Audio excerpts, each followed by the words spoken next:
This tutorial will introduce you to the Lexis Advance history list features. Lexis Advance keeps track of all significant actions you carry out within the application and provides powerful, flexible tools for retracing your footsteps. The compact history list can be seen on the History tile on the home page or accessed from anywhere in the Lexis Advance application via the History menu in the Global Navigation bar. The compact history list displays the 5 most recent searches you have run and the 5 most recent documents you have accessed. Click on a search in this list to rerun that search, or click on a document title to open that document. Any search you run from the history list will be run using the same filters you applied to the original search. To access a more comprehensive list view of your history, click the View All History link at the bottom of the History menu. The full history list displays all activity in the last 90 days in the list view that can be filtered, sorted, and searched.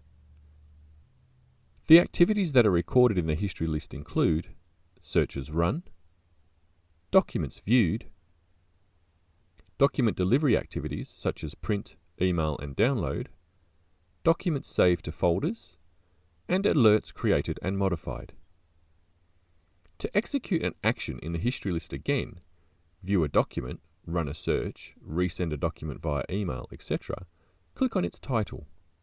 For each activity, the history list displays the title, activity type, associated matter ID, the date and time on which the activity occurred, and the platform the activity originated in, either Lexis Advance Research or LexisNexis Practical Guidance. You can filter the list by date, activity type, matter ID, or origin by clicking on one of the filter options. If a filter list contains more than 5 options, you can view the full list with the More link at the bottom of the list. To filter by multiple selections, click a Select Multiple link, check the boxes for the options you want to filter by, and click OK. You can clear all filters with the Clear button. You can sort the list by selecting an option from the Sort By menu.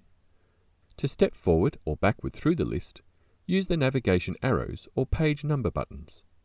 This concludes the Lexis Advance using the history list tutorial.